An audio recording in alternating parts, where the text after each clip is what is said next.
Welcome to the Loins of History. My name is Jay, and I'm joined by my co-host Colin, and we are on our third and final episode of our history of the downfall of the Roman Empire. We are doing a podcast series on cultural and civilizational collapse. We are a podcast that desires to connect history to current events and correct political and historical illiteracy. And we believe that history actually has something to say about the present, and that it's more or less pointless to study the past if it doesn't connect to what's going on today. And with this series on civilizational collapse, cultural decline, we wanted to look at different empires: the Roman Empire, the Han Dynasty, the French Third Republic, antebellum South, these different dynasties, empires, right, these civilizations, and just kind of ask some questions like, what led to their downfall, and what can we learn from that and apply it to today? So this episode, Colin is going to talk to us about the fall of Roman culture. So with Colin, what you got? Thanks, Jay. I think this is going to be our favorite of the three that we've talked about with Rome. It's very excited. It has the most similarity to today. You know, the economics is fun because obviously right now the economy is not great, but you know, trying to transliterate Roman economy to today's economy. You know, the military episode, it was very black and white. This one, there's a lot of discussion around like a return to a traditional type of civilization. Yeah. And so, and that's like that's entered the modern discourse right now. And I think it's funny because that is not like an original like desire for man. It's happened so many times over. And that's actually the first key takeaway, that this recurring theme of like a return to tradition, or a return to when men were men and when civilization was great and we're built on all of these great ideals and fundamentals, like that is not only something that has happened throughout history of this return to Rome, but it happened within the Roman Empire. So like within Rome itself, that was something that was desired. And it's not surprising. Like Rome was founded, as I said, in 753 BC, and the Western Roman Empire fell in 476. That's 1100 years where culture shifted dramatically from beginning to end. And, you know, just after Rome, you know, people tried to copy and return to this ideal of Rome, of, you know, this legendary civilization. You know, there was the Holy Roman Empire, there's the Tsars, there's Kaiser, if you look at any of the architecture in Washington, D.C., it's a Roman-esque type of, you know, you know, the eagle, like we have a bald eagle. The Germans had an eagle as well. The French, Napoleon, he had an eagle standard. Like it's always kind of calling back to Rome. But it's interesting that even Rome called back to an early version of itself. And then key takeaway number 2, Christianity, if you've ever read like Edward Gibbon's Decline and Fall of the Western Roman Empire, which is fantastic, great series. It's 6 books, so it might take you a little while, but he really puts a lot of the blame on Christianity for the fall of Rome, and kind of a, how should I say, a jettisoning of Roman values. I think that's actually very true, but I do want to make the distinction that it is a separation from Roman culture. It's not so much part of the decline or part of the cultural decay, so much as it is a separation, and it kind of left what was left of Rome to its own devices and rot. And then finally, I personally believe, and I'm going to try and make the case as best I can over the next 50 or so minutes, that the culture really set the stage for all of the other factors in Rome's decline to occur. So, you know, the culture rot, you know, the corruption, the civil wars, the bad economy, all of these things were able to happen because you had a pandemic of cultural rot and decay. And that's what set the stage for it. And I think that that is what allowed those things to happen continuously and not allow Rome to recover like it did during the Republic. As I mentioned last week, there was a time when Rome was knocked in the teeth during the Republic, but it was able to recover and come back stronger. Whereas in the late Roman Empire, it just couldn't Right. So those are the key Dude, takeaways for today. real quick, just again, I feel like I say this a lot. I hope this doesn't derail you from what you're trying to say. But can you just, so we're all on the same page here, what is your definition of culture? Dude, shoot from the hip, man. This is it doesn't matter. The manifestation of a shared identity through through arts, through customs, through traditions, I think it is all predicated on that shared experience and that shared identity, and it just manifests itself outwardly. What do you think of that? The expression of a shared identity. I like that. Because there's so many tangible ways, the NFL, right? Mm-hmm. The NFL and American football is a huge part of American culture. Like it's the biggest sport, right, in the United States. And like it's a game, but yet so many people wrap up their identity in that whole thing. Like I am a Packers fan. I am a Patriots fan. Like I love Patrick Mahomes. Like you name it, like these people like wrap themselves up in that, and the expression of that, I think it's safe to call that culture. So yeah, I like that definition. I'm gonna say that is like a quasi culture or a farce of culture, because I would argue that over the past like 40 years that the United States really has lacked a true culture outside of just generic consumerism. And I sound like such a hippie saying that. I sound like such a hippie saying that, but like to your point about like football, I think there are elements of culture, especially like football in like the 50s and the 60s. Like there's some old like documentaries on like football getting started in kind of the South, and it was really rooted in like just living in like a tougher environment of like the South. And it was sort of just football was a byproduct, and the way that they played was a byproduct of the culture writ large. Now, like being a fan of like I'm a Dolphins fan, being a fan of the Dolphins, that's just kind of like saying I have some identity. And I think it's because innately people want to have an identity. They want to identify with something. And without like a truly dominant culture, you're going to just default to some team or some clique or whatever. But no, I would argue that I think American culture has just kind of been, I don't know, hijacked into just whatever's popular and whatever sells. Unfortunately, I don't think we have something genuine and authentic anymore. See, this is interesting, Colin, because in a sense, I think you're right. However, I don't know if I would say it's like a farce. Like just because we may not like it doesn't mean it's like not true. Or not even ideal. Even bringing this back into Rome, like, and I think don't let me steal thunder or anything like that, but like we get these cultural divisions because there's aspects of the culture that significant groups within the culture, they don't like it. So they ostracize. And, in an earlier episode, it's when the society begins caving in on itself and begins like tearing in on itself that you get these divides. Like take for example, LBGT type stuff, right? Should I not go there?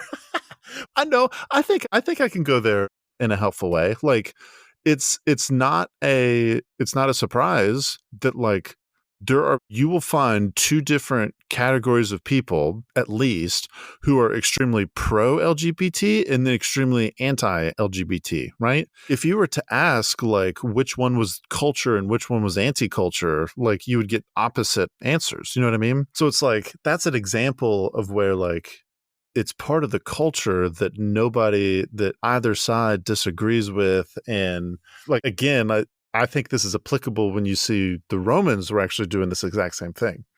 I sound like Edward Gibbon, like just waxing poetic about like the fall of culture in Rome, but putting that on American society. But I think a lot of those things are just kind of shallow, like, mimic, it's like a mimic of a real culture that people, they seek a culture, they seek an identity. And then in the absence of one, they'll put on a shell of like, hey, it's my football team. That's all I got. I'm going I'm going to go paint my face and spend $400 on a ticket on Sunday to go see a game.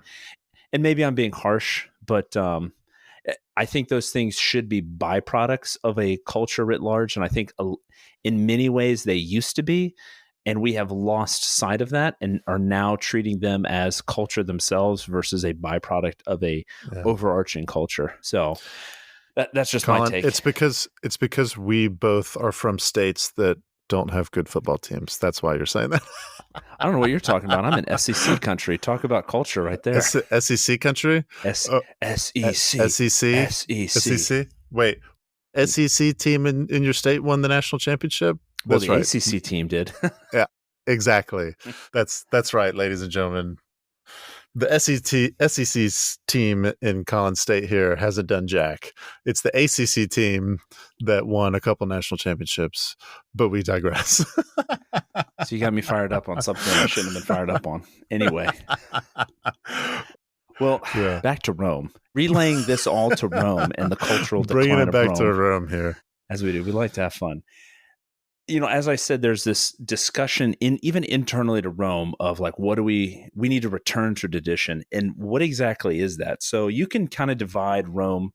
There's a ton of different ways you can divide up chronologically and how you want to, but there's like three main ones, and that's you can go to the very early part of Roman history with the seven kings, and then there's the Republic, and that was after the last king was forced out and the Republic was established in 509 BC, and democracy came to Rome conveniently 1 year prior to democracy being invented in Greece. I think that is done on purpose as Rome rules.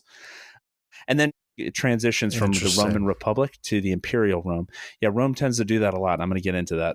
And so looking at the Roman Republic, I think that is when a lot of Romans living in the imperial era look back on that and look at the values they had in the Roman Republic as the ideal state of Rome. And I don't just mean the actual institution of Rome. I mean the people of Rome, like down to the average Roman citizen. Yeah. I think, if you were to just kind of sum them up in a few words, it's really, they were, a hardy agrarian people. They were prudent and they were patriotic. And that's kind of silly. I know when we say patriotic, you think of like, American patriots cheering for, like post 9/11 America. I mean, like they had a duty to protect Rome, and it was viewed as an honor to serve Rome. Like if you're a Roman citizen, it was expected of you to serve in the military in some fashion. So, and here's I think the best example of like an ideal Roman in the Republic. So there's a man named Cincinnatus, of which the city of Cincinnati is named after. And a society of Cincinnatus was founded many centuries later, of which George Washington was a member of. And actually, he looked to Cincinnatus as a fine example of what we should look to in our leaders.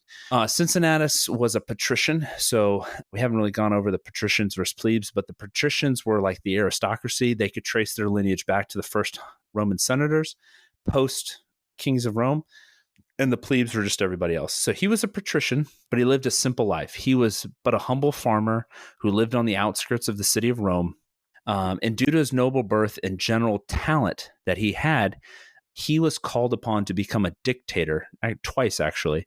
And during the Republic, there was a office that was reserved for times of crisis when somebody could become a dictator temporarily to see Rome through the crisis. And during the first time he was the dictator, I think it was the Aquians who were besieging Rome, and they were about to overrun a Roman army and just wipe them out, and Rome was in dire straits. And they came to Cincinnatus, or as the story goes, he was plowing his field and they asked him to be the dictator, and he left his plow in the field and became dictator temporarily for 16 days, defeated the Aquians, saved Rome. And then he went back to his farm and picked up the very plow that he dropped and began farming again. That's how the story goes. Both Livy in his Ab Urbe Condita, or History of Rome, he talks about this. And then in Plutarch's Parallel Lives, they both give account to this story. And I think it's interesting. And here's where you can kind of read between the lines in this. Cincinnatus lived in the 5th century BC. So this was prior to the Gauls sacking Rome, and a lot of Roman records were being destroyed. And Livy and Plutarch were writing this right around or shortly after Augustus Caesar. So several hundred years later. So they didn't really have the records for sure. And it was this was written prior to Rome being sacked. So I tend to think that though Cincinnatus was a dictator, some of the story was a bit apocryphal. And I think it was done for a purpose. I think Livy and Plutarch, who is actually Greek, by the way, wrote this because they wanted to idealize Cincinnatus as this ideal Roman. When they wrote this to the Roman people and to Augustus, who would all be reading it, they wanted to take a man who did great things. I'm sure of that, but they wanted to make him and idealize him as, this is what we expect from Romans. This is what we expect from our emperor. This is what we expect from our people. Cincinnatus is the ideal. If we look back to the Republic of Rome, that's what we need to get back to. We need to get back to our roots as a people who were agrarian, who were farmers, who believed in the idea of Rome, who would serve Rome at the drop of a hat. There was also another story that was also probably apocryphal, about a man, Gaius Musius Scaevola, and I probably mispronounced that, but there was a local tribe led by Lars Porsena who came and besieged Rome, and this was right at the founding of the Roman Republic. And I think and he went into the camp of Lars Porsena, and he was this great scene where he's standing before him, and he sticks out his hand and puts his hand directly into fire and is burning his hand. And he just looked Lars Porsena dead in the face and basically said, like, this is the bravery and courage that you can expect from every Roman to die for their city, and just watched him in the eyes, as his hand was burning in the fire. Now, again, probably very apocryphal, but it's written because these are the stories that they wanted Romans to aspire to. And I think there's a lot to it. I think that there are grains of truth in there. I think that the Romans of the Republic were much more civically engaged.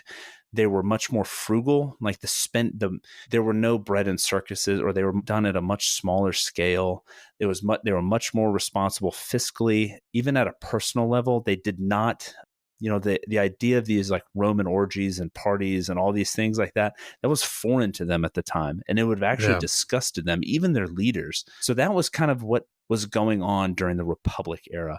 And it was something that I think a lot of Romans, especially in the academic and the philosophers and historians, understood was transitioning as Rome became an imperial power and was shifting. They recognized it, and I think that it was kind of their last gasp to reinvigorate this sense of traditionalism. And it's funny because you see this kind of going on right now in the United States, and this isn't so much a commentary on like, should we go back or should we not? There's some merits and demerits to doing both, but I think it is just kind of funny looking at Rome that they had this same kind of conversation that people have now today. It's like, hey, maybe we've gone too far. Maybe the culture needs to take a few steps back and look back to the founders, look back to these different men and women of American history, and that's what we should aspire to be. Maybe a simpler life is better, because right now it seems like the train's getting off the tracks here. Right. I have had a question for years kind of in my mind. Do you remember back when like libertarianism was like faddish? It was like cool to be a libertarian. Am I gonna have to rail on libertarians again? For our listeners who, maybe this is the first episode that you're listening to, but I'll speak for myself. Colin, you can agree or disagree or not. I love to hate on libertarians. I absolutely do too. It's great in theory, but in practice, it falls apart. And let me be clear here.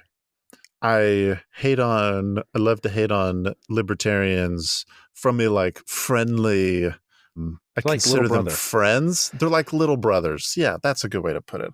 I like a lot of libertarians. I think there's value. Like, for example, the Cato Institute, right? If you're into think tanks, that seems appropriate for a History of Rome episode. The think tank that is for libertarian views is called the Cato Institute. They do really good work. They produce good stuff. However, have some fundamental issues with the political philosophy behind libertarianism. But when I remember thinking about this question that I have, when libertarianism was like cool, and it was like, oh, I'm a libertarian. I believe in like classical liberalism and like all this stuff. And when I began reading up on that, libertarianism in its essence is defined by this principle of non-aggression, right? As long as you're not hurting anybody else, you are free to do whatever you want, right? That's libertarianism. Well, I grew up as self-identifying as a conservative, right? And I thought to myself, what is the fundamental principle of conservatism? Ladies and gentlemen, I currently believe that the fundamental principle behind conservatism is simply a longing for the past. Because from a philosophical standpoint, I don't think that you can get two conservatives to agree on any kind of thing that's even remotely similar to like the principle of non-aggression. Rather, what you generally tend to see is that they wish things are currently like they were in a past time, when in a better past time. And we long for the past. And when Colin, when you were talking about like Livy and Plutarch, and they kind of like romanticize and idealize these things, it's like American conservatism. George Washington is a saint. Like all of these guys, Thomas Jefferson, John Adams, Ben Franklin, it's hard to cope when you actually look and you see. Now, granted, George Washington was a really good dude, but like all of the founding fathers had flaws, a lot, let's not even talk about slavery. Like those, we kind of idealize the past because we see goodness. And I'm not trying to throw the baby out with the bathwater here. Like there was and is goodness. I think it's probably even more wrong to completely throw the pendulum in the opposite direction and say like, these are, they're racist or like these are wicked people. Like that's not true either. But at the same time, like from a logical consistency standpoint, there's something to be said about this just emotional urge to romanticize the past in the hope of using that as a guiding framework for how we should respond to things today. Gustav Mahler has a great quote, and it's, tradition is not the worship of ashes, but it's the preservation of fire. I think that sums up. It's the preservation of fire. And I say that because if you look at, and what I'm about to get into with the late period of Rome, not even late period, just imperial Rome, the fire seemed to go out. And that's kind of the best way to put it. Like, to your point, like what actually is conservative? Like, what are we conserving? Like, are we worshiping people that have died before us? And it's really no. And I think in essence, go ahead. No. In essence, like Livy wanted to preserve the fire that was Rome and had built Rome and created this great imperial power. What happened over the next 400 years is that fire was slowly quenched in and of itself. I think Edward Gibbon basically, I don't have the quote right off the top of my head again, but he basically said like Rome collapsed under its own greatness, its own weight. That's kind of what he makes in and of it, the argument he makes throughout his 6 volumes. Yeah, I mean, Gibbon has a great quote. I mean, Rome has grown since its humble beginnings that it is now overwhelmed by its own greatness. And so like, what is that greatness that overwhelmed the fire that Livy was trying to preserve? Yeah. And I think kind of to an earlier point of yours, Colin, like if we look to the past for how we should be approaching things in the future, which, oh, by the way, this is literally our mission statement here at the Loins of History, connecting history to current events. Does that make us fundamentally conservatives? Yes. Anyway, right. I think what we What you have to do, though, is not just simply say the past was inherently better. Rather, you have to define what the actual goodness was in the past.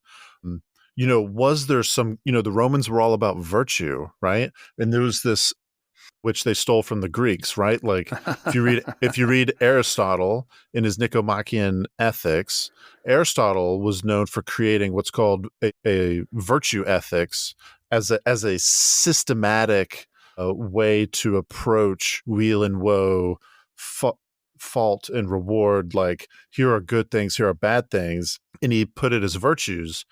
If, without going too far down that rabbit trail, if we look back and we like, okay, were the virtuous things? You mentioned one, Colin, that's worth mentioning again, and that is when the Romans looked back on their culture, they saw agrarianism as a virtuous profession, that there was an inherent ethical good in being a farmer, working the land, having a simple life, like being tied to the land, like that there was this objective goodness that came out of it. And then as Rome urbanized, more and more people got away from that, and they correlated our culture and our society is actually going down because less of us are farmers. That's man, that kind of sums up like what Gibbon was trying to say. Like if you look at imperial Rome, and especially as we start fast forwarding toward the decline, I'll go through some specific examples that Gibbon especially brings out. But like if you think about Republic Rome, like at its height in the Republic, they had just defeated the Greeks. So, I mean, they kind of had like most of the Mediterranean. They had beaten Carthage. They beat the Greeks. They had the Italian peninsula. They had parts of like southern Gaul, France, Spain. Mm-hmm. But, they weren't this truly like, as we said before, like massive empire stretching from Britannia to all the way to Mesopotamia. They weren't there yet. So they're still like a very regional power, and they could still keep the essence of an agrarian society, the farmers, and the farmers who serve in the military. Right. Late Rome, they became so fabulously wealthy and decadent that, I mean, here's some examples. Like Nero was obviously very bad.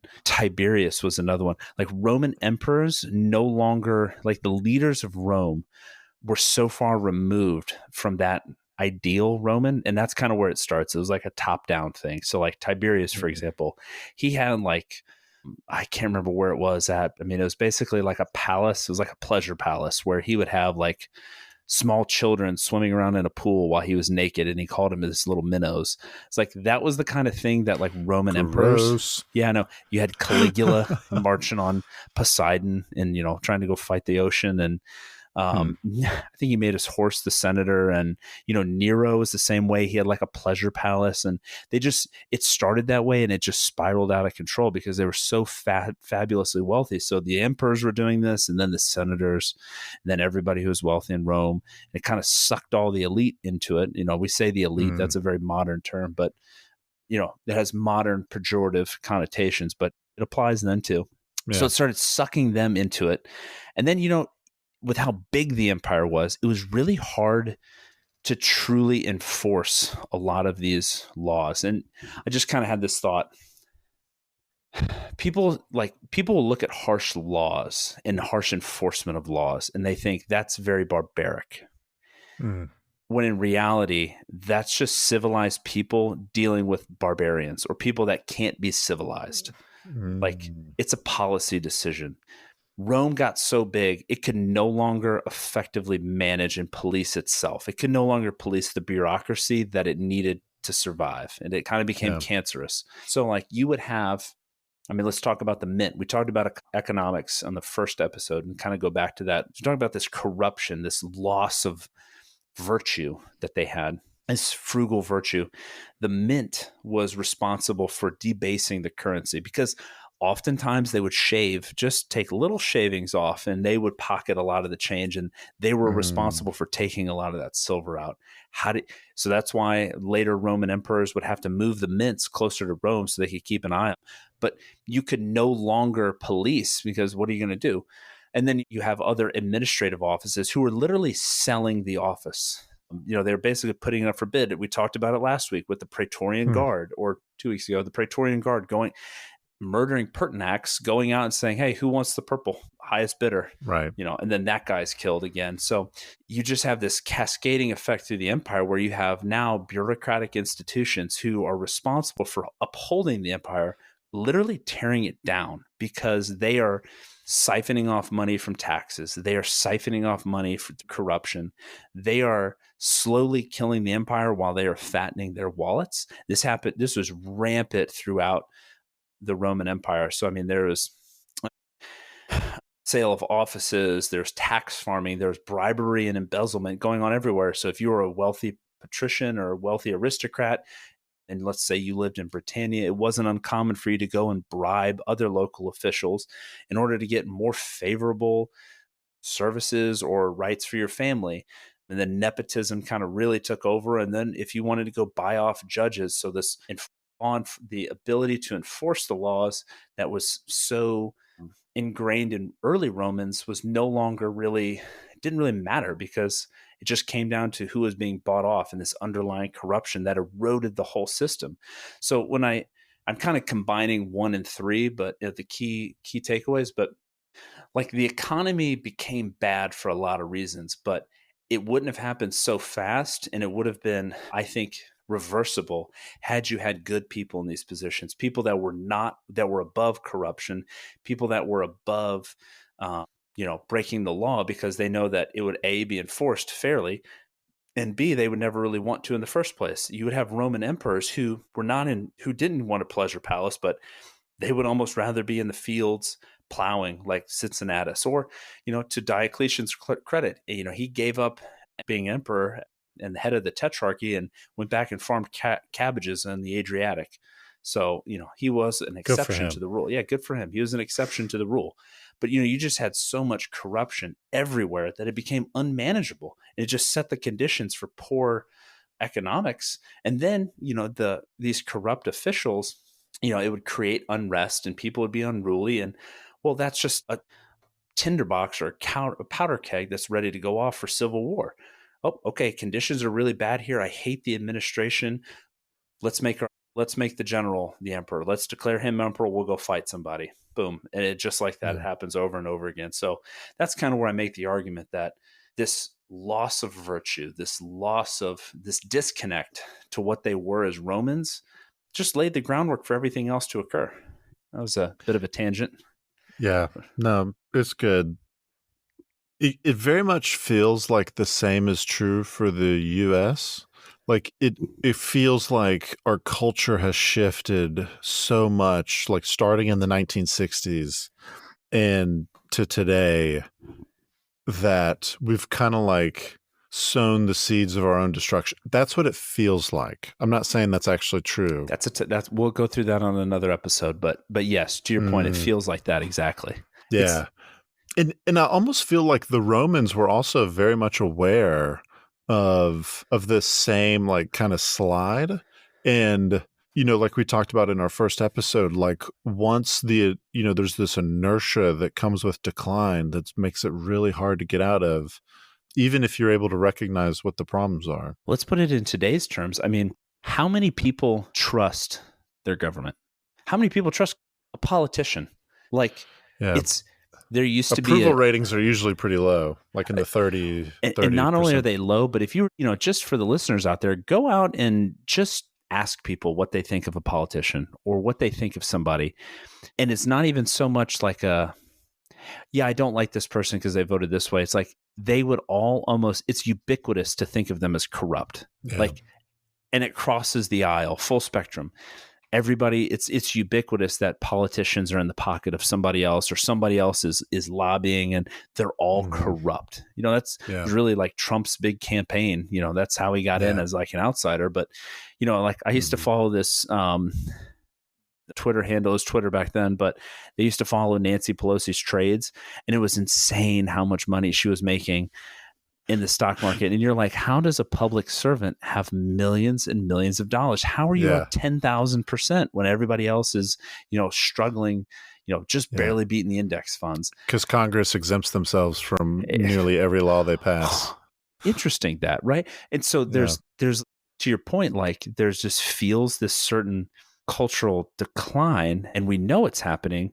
But we can't seem to get the right people in charge to fix it and right the ship. And the more you look around, you lose confidence in other Americans that like, hey, do you think we could fix it? Can we turn it around? Like really, you still see commercials out there from political campaigns like, yeah, we can save America. We're going to fight for you, Joe Schmo oppressed or whatever. And then you kind of look at it and you're like, I don't know if I buy it. I don't know if, Yeah. So let's look at a specific example here in the United States that is remaining on the motif of like government corruption, right? In Rome, there was a Senate. Mm-hmm. The Senate was composed mostly of, what we might think of as the nobility, right? The elites. Not the common people. Well, the elites, right? Yeah, that's the pejorative term for today. Right. The British saw this, and we here in the United States get a lot of our political ideas from Great Britain. The British saw, and they have their House of Lords and a House of Commons, right? We, when we were going through our constitutional convention, said that we will have a Senate, right? And we will have a House of Representatives. And, if our listeners want to go back to our series on political foundations here in the United States, we talk about how the House of Representatives here in the United States, every last one of them has to campaign for re-election every 2 years. Whereas for senators, it's a 6-year term, and 1/3 of the Senate is up for re-election at a time during that same, every 2 years. The reason why the entire House of Representatives is up for re-election every 2 years is because our founding fathers kind of, jumping off from the foundation that the Brits gave us, looked back at the Roman Empire, and they saw that when these, elite senators just kind of stay in power forever, they naturally create a system that benefits themselves as opposed to what benefits everybody. So this House of Commons or this House of Representatives aspect is intended to be what is the federal political institution that is most closely aligned to the will of the people. We still had a Senate because we didn't want to throw the baby out with the bathwater, because there is this idea. I mean, I come from the rural South. I'll say that. I come from the rural South. There's a lot of people that, like, when Winston Churchill said the best argument against democracy is a 5-minute conversation with the average voter, he was spot on. Like, there are some people that it's like, no, I actually kind of want an elite, somebody that actually knows what the freak they're talking about to govern and rule me. Like, there are benefits there. That's why we have the noblesse oblige. Nobility obliges. Like the idea that somebody who is from high birth, somebody who, like, let's be honest, there are people who have a very strong aptitude in political sense and a strong willpower to do things. Those people exist, and it's not a problem. They should be in charge. At the same time, nobility obliges. Like, if you have those gifts, you need to use them to better your fellow man who may not have that ability.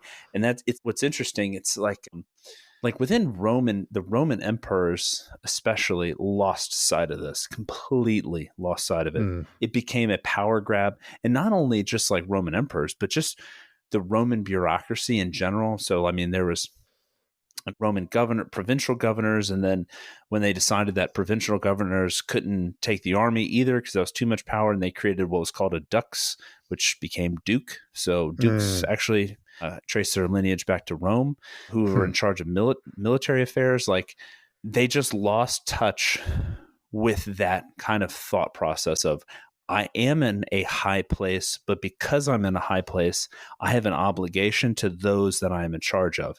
And you're right. It is a good thing to have that. Like, it's not a problem to have somebody who's very talented, That's what you want. You want the talented people making decisions. How's that working out for us now? Yeah, so that's where I was going, was like you can create the best system that human beings have ever created, which is a little bit of hyperbole. It's too soon to tell. The American Too soon to experiment tell. is too soon to tell. I'm sure our British listeners are laughing in British at us right now. And I will not try to do a British accent. I'm terrible for accents. But anyway, the point being is like we've created a really good system. And look at the US Congress right now. Like the House of Representatives has been in chaos for the last several weeks. And we finally have a speaker. And this guy was basically pulled out of nowhere. And I'm not saying that's a bad thing. I frankly don't know enough about the guy. Well, I know that he was a part of the election, stolen election claims, which I do not support, but that's about the only thing that I know about the guy. And I guess what I'm trying to say is like we did everything we could to create a system model, trying to learn from the lessons of the Romans that would be corrupt, and it's still not perfect.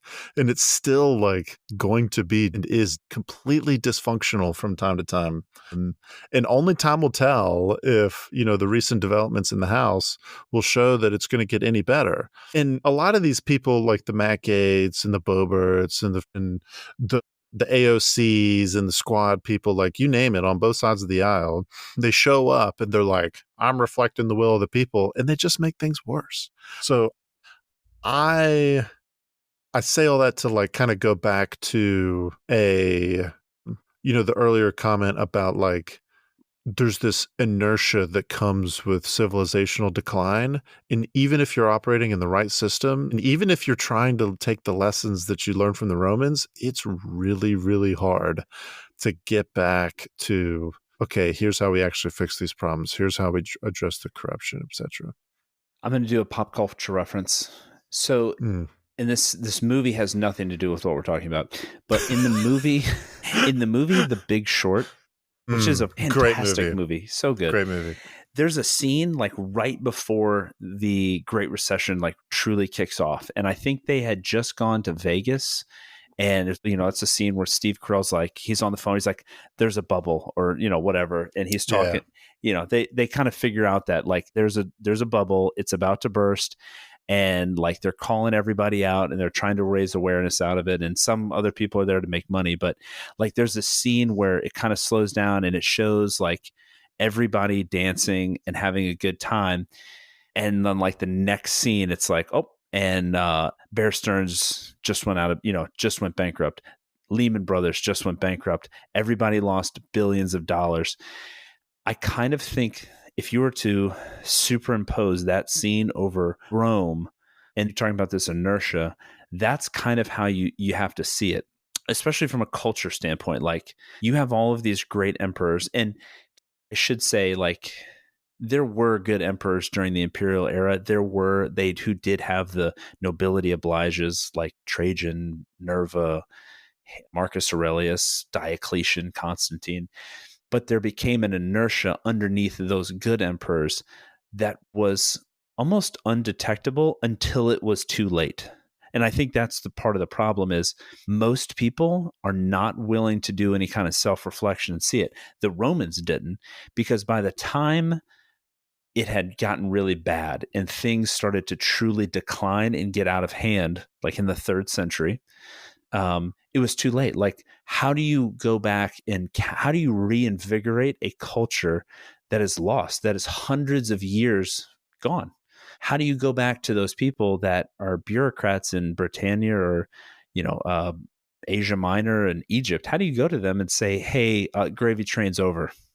We're going to you're going to get back to this agrarian society.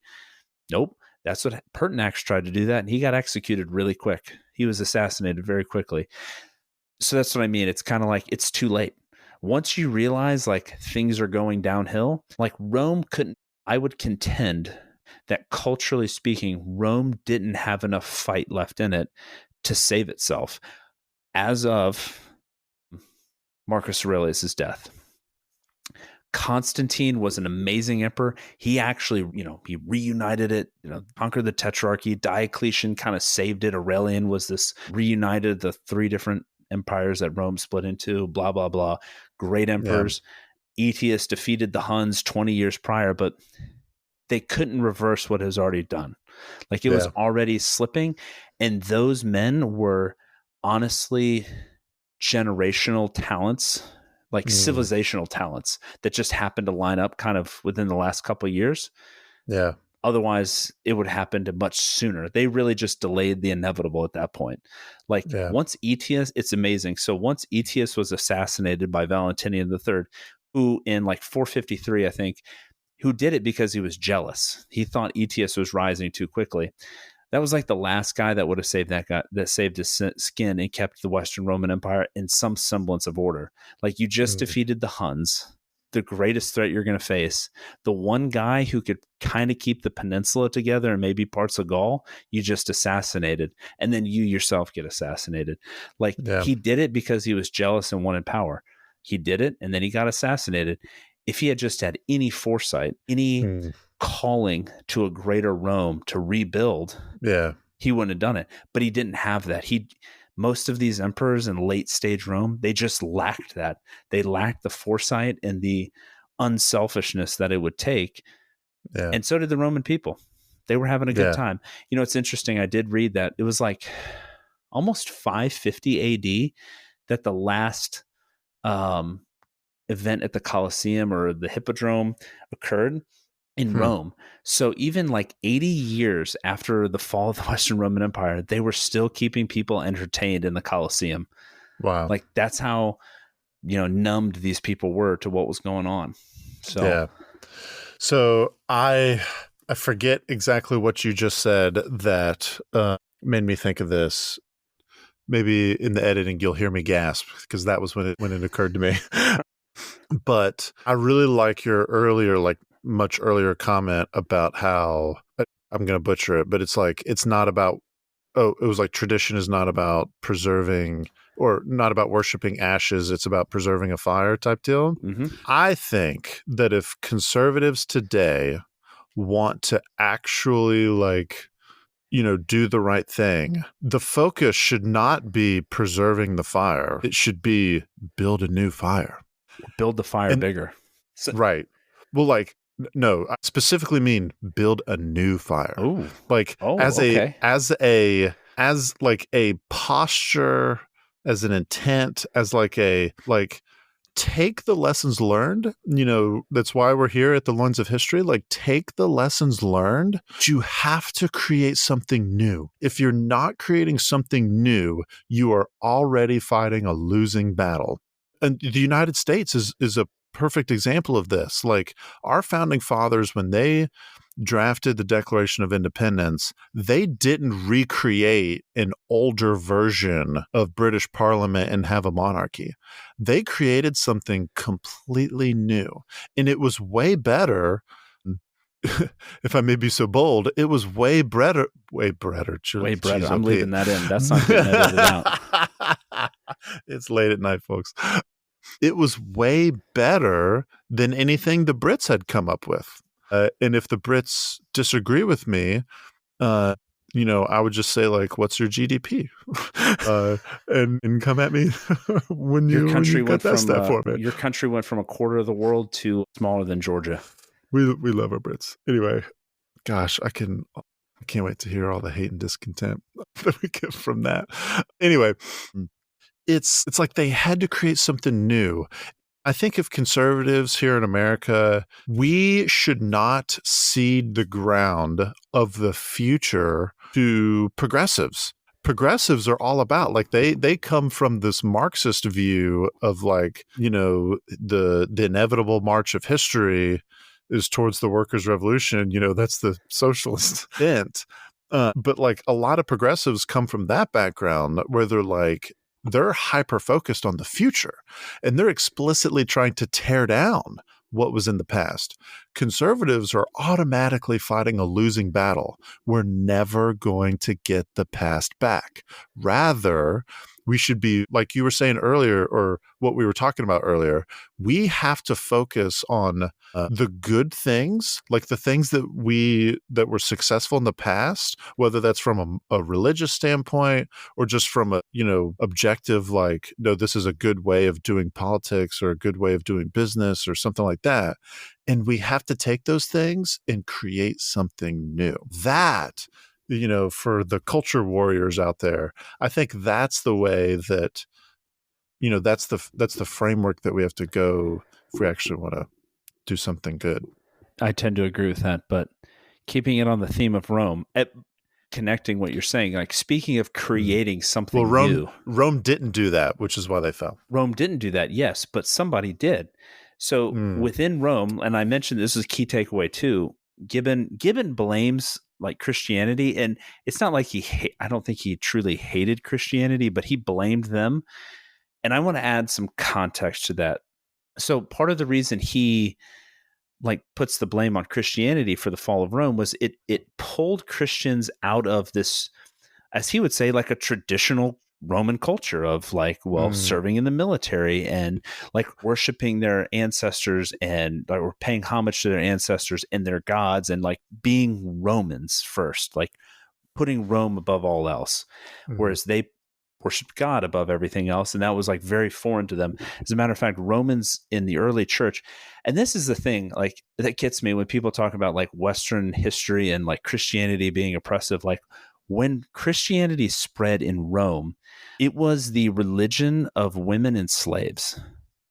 Like women and slaves were the ones that looked at Christianity and they were like, yes, this is what we want. Rome did not like it at all. They hated, I mean, they persecuted him for hundreds of years before Constantine. Like it was so foreign to anything else in the world at the time, completely foreign. And that's why like women and slaves latched onto it, and it created like a separate identity. And so this separate identity began to slowly and then very rapidly pull a lot of people away from Roman values, quote unquote. And, at the time, post resurrection of Jesus, there's, at this point, you're already in imperial Rome, but where am I going with this? Anyway, culture's already declining. So they've already kind of moved away from the Republic, but like it still pulled other people further out of what could have been like a Rome first type of culture, and they became Christians, and they started separating themselves. Like the Jesus fish you see, and all of these other things, like those are all like Christian symbols, and Christians were persecuted, but they were in hiding, so they pulled away from Roman society, and then they grew and they grew and they grew and they grew and they kept growing, and they didn't want to go fight necessarily all of these Roman civil wars. They didn't want to participate in all of these Roman events. They were very different. They separated themselves. So I would like to Gibbon kind of blames them. I would say like had Rome embraced Christian values sooner than Constantine, say like Marcus Aurelius or Trajan, they wouldn't have had a lot of the problems that they had later. That's just my argument, because the Christians of Rome were not known to be like hedonistic criminals, like a lot of was occupying the upper echelons of Roman society at the time. So I think that almost would have been a step closer to a traditional Roman value. But the Romans at the time decided that they wanted to squash Christianity and force them out. So Christians separated, and eventually they grew to like critical mass and the Roman Empire became Christian. And at that point, like this new identity, so people stopped, Christians at this point now had their own identity to follow and believe in. And, the Roman Catholic Church was born out of that. So I just want to make that point that they kind of separated and created something new versus, causing the Roman downfall at the time. I think Rome caused its own downfall because they were so anti-Christian that instead of just incorporating or building a new fire, like you just said, with those Christian values, they chose to try and extinguish this one. You're on mute.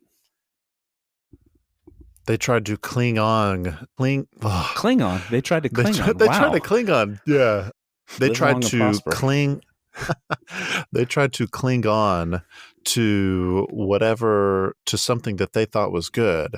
And it wasn't until Constantine that they tried to incorporate what it would look like for the Roman Empire to adapt and improve. Which, and oh, by the way, like, it wasn't smooth sailing after Constantine either. No, Like, there's Julian the Apostate that came later, like 60 years later, I think, or so. It's interesting that you just said, like, they tried to cling on. The thing that they were clinging to was not like a genuine Roman Republic idealized culture. They were clinging to all of the like benefits of having that culture versus like the actual root in the fundamental. And that kind of goes back to my point about like football. It's like we're clinging to like, yes, I'm a Dolphins fan. Yes, I'm a fan of this band. Like all of those things are byproducts of an underlying culture, like a deeply rooted. Everything we enjoy now is because of that culture that existed a long time ago that built all this up. So we don't need to cling to like, oh, I want to watch a pro football game. It's like, hey, what made, what allowed us to have these pro football games? I'm going to cling to that so we can continue to have it. Bro. And that's just a silly example, but that's the thing. That's what Romans were clinging to. Oh, well, the good of the empire. Well, what does that mean if you're constantly at war with yourselves? What does that mean? I'm really going to offend some people. I don't know why this episode. I swear I'm a nice guy. I'm not trying to offend people. Take that same line of thought, and we're going to apply that to our Antebellum South episode. Oh, man. Oh, man. Get ready. The hate mail is going to come. Oh, man. People trying to cling on to something that it's like, oh, this allows me to live the life that I want to live. And if I no longer have this thing, then all of a sudden, like, the entire social fabric of my society differs or changes. And now, like, everything gets to change. Therefore, let's just hang on a little bit longer, a little bit longer, a little bit longer. Yeah. Fun. Can't wait for that one. Yeah, we're gonna hurt some feelings. I'm gonna hurt some feelings on that. Anyway, all right. So I think that we're coming to a close on this episode, and we talked about a lot of different things. But one of the things we haven't mentioned over the last 3 episodes is like, how did the Western Roman Empire actually end? Like, what was the event that occurred? And it's funny, like you see in pop culture a lot of these like paintings of like the sack of Rome, and they're very dramatized, and they're just the buildings are on fire, and there's barbarians running through the streets, raping and pillaging. But the truth is, as great as the Roman Empire was, like it went out with a whimper, not a bang, not a great siege. Yeah. Rome was sacked in 410 by the Goths, the Visigoths, and then again 50 years later, 45 years later, by the Vandals. And then, you had a bunch of shadow emperors, and their capital was actually in Ravenna. And in 476, a 14-year-old who was crowned king or emperor of Rome, what was left of it, which was basically Ravenna, Rome, and like a little bit of Cisalpine Gaul, named Romulus Augustulus. He was emperor for a few months, and an Ostrogoth king or general at the time who had served in the Roman army actually basically walked up, said, "You're not the emperor anymore," took the purple and sent it to the Eastern Roman Empire and deposed Romulus Augustulus and sent him into exile. And that was it. Wow. That was for 1100 years, the power, the apex of Western history went out with a 14-year-old basically being told, "Go live in exile. You're not the emperor anymore," by then King, I've heard Odovacer and Odoacer as the pronunciations. And that was it. There was a guy named Nespos the Nose who like quote unquote ruled Rome from the Adriatic, but he was eventually assassinated, I think, in 480. But for all intents and purposes, 476 was the end of the Western Roman Empire. Yeah. And that's how it ended. Quietly, just went into the night. They didn't rage into the night. They just went quietly. Right. I think that should humble all of us. that, you could have 1,000-year empire and it still ends. And there's no guarantees that the towers and the fortresses and the institutions that we build are going to last forever. They'll just be ruins that people walk through and marvel at. Yeah. It's very humbling. That should humble us for sure. Yeah. Okay. I'm sure the Brit that I was hypothetically talking to earlier when I made my GDP comment was like, it's going to happen to y'all too. Maybe so, but not today. Not today. Man, that's a great Aragorn Gondor. But it is not this day. It is not this day. Today we fight. We need to do like a Lord of the Rings. I don't know. That would be pretty fun. Yeah. On our last episode of the Fall of Civilizations, we're going to do Gondor. No, we need to do Numenor. We do Numenor.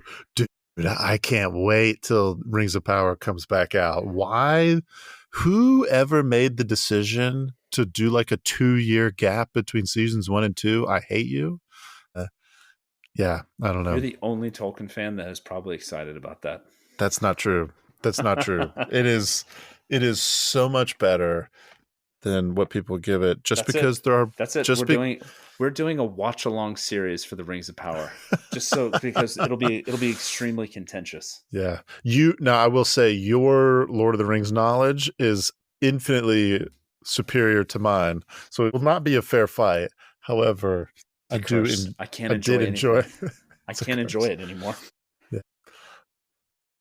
Yeah. Cool. All right. You want me to close this out? Yeah, close this out. Well, on that fun and positive note, we hope all of y'all enjoyed this episode. If you like what we're doing, the most helpful thing that you can do to support our podcast is not actually to give us money. Instead, it is to give us a 5-star review on the platform that you're listening to us. If it's YouTube, to like and subscribe. If you're on Apple or Google, Podcast Addict, Spotify, any of those things, just click the 5 stars. That really goes a long way to help us out and get the algorithm to recommend us to your friends. Also, you can share the podcast with our folks. Give us some feedback. You can leave a comment. Both Colin and I are fairly responsive, or at least we try to be, in responding to y'all. We take constructive feedback and we try to incorporate it. If you leave us a 5-star review and a comment, we'll give you a shout out episode here on our next episode. We love doing that.